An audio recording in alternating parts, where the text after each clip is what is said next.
L'argument ontologique modal d'Avim Plantinga est probablement le meilleur argument pour l'existence de Dieu. Il utilise les lois de la logique modale et fonctionne comme une preuve mathématique. C'est probablement la raison pour laquelle beaucoup de gens ont du mal à le comprendre et le rejettent tout simplement. Il existe actuellement de nombreuses vidéos sur Internet qui fournissent une excellente analyse de l'argument ontologique. Mais beaucoup de gens les ignorent parce qu'ils les trouvent trop compliqués. Dans cette vidéo, je vais essayer d'articuler l'argument d'une manière facile à comprendre, parce que si vous êtes un théiste, alors il est important de comprendre cet argument, parce que lorsqu'il est bien compris, il est impossible de le réfuter. Si vous ne croyez pas en Dieu, alors ce serait probablement une bonne idée de le comprendre pour ne pas paraître idiot en le comprenant mal. Pour commencer, voici comment fonctionne l'argument ontologique modal. Prémisse 1, il est possible que Dieu existe. Prémisse 2, s'il est possible que Dieu existe, alors Dieu existe dans certains mondes possibles. Prémisse 3, si Dieu existe dans certains mondes possibles, alors Dieu existe dans tous les mondes possibles. Prémisse 4, si Dieu existe dans tous les mondes possibles, alors Dieu existe dans le monde réel. Et prémisse 5, si Dieu existe dans ce monde réel, alors Dieu existe. Maintenant, si vous êtes comme moi quand vous avez entendu cet argument pour la première fois, vous vous demandez probablement « attendez, cela n'a aucun sens, la logique de certaines de ces prémices ne tient pas debout ». Et ce n'est pas grave, parce que nous allons l'examiner de plus près pour que vous puissiez le comprendre. D'abord, vous devez comprendre que lorsque les philosophes utilisent le terme « un monde possible », cela signifie une situation hypothétique. C'est généralement une façon pour les philosophes de tester une idée pour voir si elle est logique en se demandant si elle pourrait exister dans un monde possible comme le nôtre. Cependant, la chose que les gens semblent plus mal comprendre dans cet argument est la façon dont Dieu est défini. Certains athées disent que nous imaginons simplement Dieu dans l'existence, comme cette bande d'idiots. So here's my proof that a unicorn exists, and I actually wrote this passage. So let's define a unicorn as a magical equine being that has one horn and exists. By the above definition, such a being must exist. Therefore, a unicorn exists. Yeah. Okay, so that's the ontological argument. It's very hard to believe that there are people that use that, but there are. The fact that the idea is there, that so I can believe that I'm green and polka dotted. Apparently. Okay. As long Yes, as apparently. So, okay, ladies and gentlemen, I am green with purple polka dots. And since I have stated that, therefore it must be true. since you can imagine Yes. it. Yeah. Yeah. Ok, voilà le problème. Ils tombent dans l'erreur habituelle de mal comprendre comment Dieu est défini, et à cause de leur ignorance, ils concluent que l'argument ne tient pas. Donc nous devons examiner comment Dieu est réellement défini et en quoi il diffère de la façon dont vous définiriez une licorne. Il y a 3 façons de définir un être ou une entité dans l'argument ontologique. Une entité peut être soit impossible, ce qui signifie qu'elle n'existe dans aucun monde possible. Un exemple serait un cercle carré. Une entité peut être contingente, ce qui signifie qu'elle existe dans certains mondes possibles, comme une licorne. Une licorne peut exister dans certains mondes possibles, mais pas dans d'autres. Enfin, une entité peut être nécessaire, ce qui signifie qu'elle doit exister dans tous les mondes possibles. Maintenant, que voulons-nous dire lorsque nous disons qu'une entité nécessaire doit exister dans tous les mondes possibles? Pour vous donner quelques exemples, les nombres, les vérités absolues et les définitions de forme sont des exemples d'entités nécessaires. Par exemple, prenez le chiffre 2. Personne ne l'a créé, il existe juste nécessairement. Il ne peut pas ne pas exister. Ou prenez la définition d'une forme, telle que un carré doit avoir 4 côtés. Un carré ne peut pas exister avec seulement 3 côtés parce que cela serait logiquement incohérent dans tous les mondes possibles. Donc, une entité nécessaire est quelque chose qui ne peut pas être faux ou ne pas exister dans tous les mondes possibles.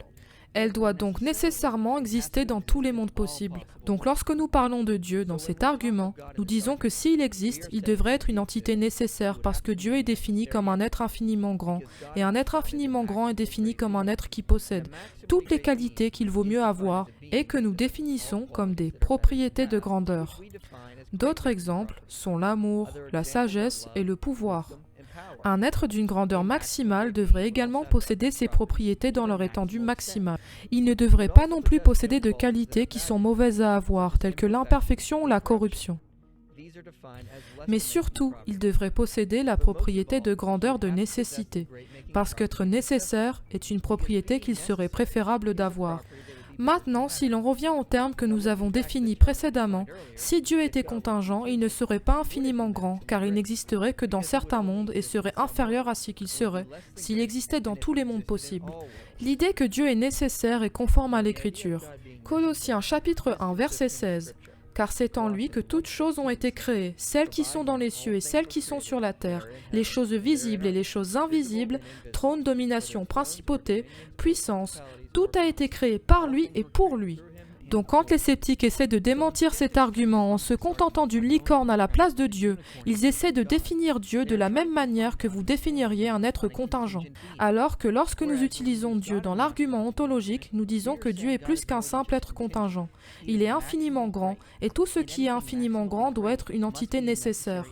Sinon, il ne serait pas infiniment grand. Alors pour comprendre comment Dieu est défini dans l'argument, revoyons les prémices. Prémisse 1. Il est possible que Dieu, un être infiniment grand et nécessaire, existe. Prémisse 2. S'il est possible qu'un être infiniment grand existe, alors un être infiniment grand existe dans certains mondes possibles. Prémisse 3. Si un être infiniment grand existe dans certains mondes possibles, alors un être infiniment grand existe dans tous les mondes possibles. Souvenez-vous que si un être infiniment grand existe, alors il doit être une entité nécessaire, car un être contingent ne peut pas être infiniment grand. Prémisse 4. Si un être infiniment grand existe dans tous les mondes possibles, alors un être infiniment grand existe dans le monde actuel, parce que le monde actuel est compté comme l'un des mondes possibles. Prémisse 5. Si un être infiniment grand existe dans le monde actuel, alors un être infiniment grand existe. Et la conclusion est qu'un être infiniment grand existe dans notre monde à nous. Cela vous semble-t-il convaincant? Pas vraiment, mais en fin de compte, ce n'est pas la façon dont vous vous sentez qui compte, mais ce qui est logiquement cohérent. Il faut donc espérer que maintenant que vous savez comment Dieu est défini dans l'argument, vous pouvez comprendre comment fonctionne l'argument ontologique. Y a-t-il des objections à l'argument? Oui, mais seulement dans la prémisse 1, puisque les autres prémisses suivent simplement la logique modale dans notre cas. La seule façon pour les sceptiques de débunker cet argument est de montrer qu'il est impossible pour un être infiniment grand d'exister. La façon la plus courante de le faire est avec le paradoxe de l'omnipotence. Il est le plus souvent présenté comme ceci. Dieu peut-il créer une pierre si lourde qu'il ne pourrait pas la bouger? Si Dieu ne peut pas créer la pierre, alors il n'est pas tout-puissant. Mais si Dieu peut créer la pierre et ne peut pas la déplacer, alors il n'est toujours pas tout-puissant, donc la notion de Dieu est impossible. Cependant, cet argument est débunké dans la question elle-même, c'est une absurdité logique. Le fait de demander « Un être omnipotent peut-il créer une pierre si lourde qu'il ne puisse même pas la bouger ?» implique que l'omnipotence est définie comme étant capable de faire ce qui est logiquement impossible, ce qui n'est pas cohérent avec la vraie définition de l'omnipotence. Personne croyant à un Dieu omnipotent ne croit que Dieu peut faire ce qui est logiquement impossible. La Bible contient des versets qui affirment qu'il est impossible pour Dieu de faire certaines choses et poser cette question revient à demander « Un être omnipotent peut-il créer un carré à 3 côtés? Ou un être omnipotent peut-il nous dire la forme du violet ?» Ce n'est rien d'autre que des bêtises. Toutes ces questions sont logiquement incohérentes et ne peuvent exister dans aucun monde possible. Vous ne pouvez donc pas vous attendre à ce qu'on leur réponde. Vous vous demandez peut-être maintenant, pourquoi Dieu ne peut-il pas faire ce qui est logiquement impossible? Il est tout puissant, il devrait donc être capable de tout faire. Ce qu'il faut comprendre, c'est que la logique découle de l'ordre. Sans ordre, rien n'a de sens, y compris l'existence. Vous ne pouvez donc pas utiliser des absurdités logiques pour réfuter l'existence de Dieu, car si les absurdités logiques étaient dans un monde avec Dieu, alors essentiellement rien dans ce monde ne pourrait exister. Donc une fois de plus, vous ne pouvez pas utiliser d'absurdités logiques pour réfuter l'existence de Dieu, surtout dans le domaine de la logique modale. Si une partie utilise la logique pour prouver l'existence de Dieu, l'autre partie ne peut pas sortir de la logique pour réfuter Dieu. Ce qui serait comme un match de football américain, où une des équipes utiliserait des machettes.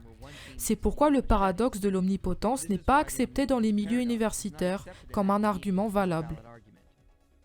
Il y a bien sûr d'autres objections à cet argument, mais je ne vais pas les aborder maintenant, car cette vidéo se veut une introduction à l'argument ontologique. Et j'ai l'impression de vous avoir déjà surchargé avec trop d'informations. Je couvre les objections les plus populaires à l'argument dans une autre vidéo que vous pourrez visionner plus tard. Si cette vidéo vous laisse encore perplexe, je vous recommande de la regarder à nouveau. L'argument ontologique n'est pas un argument que certaines personnes peuvent saisir tout de suite, alors réfléchissez à l'idée avant de la rejeter. Il m'a fallu un peu de réflexion avant de le comprendre pleinement, et je n'attendrai rien de plus de quelqu'un d'autre. J'ai mis quelques liens vers d'autres excellentes vidéos sur l'argument ontologique dans la description. J'espère que vous les regarderez et que vous continuerez à rechercher et à étudier cet argument étonnant.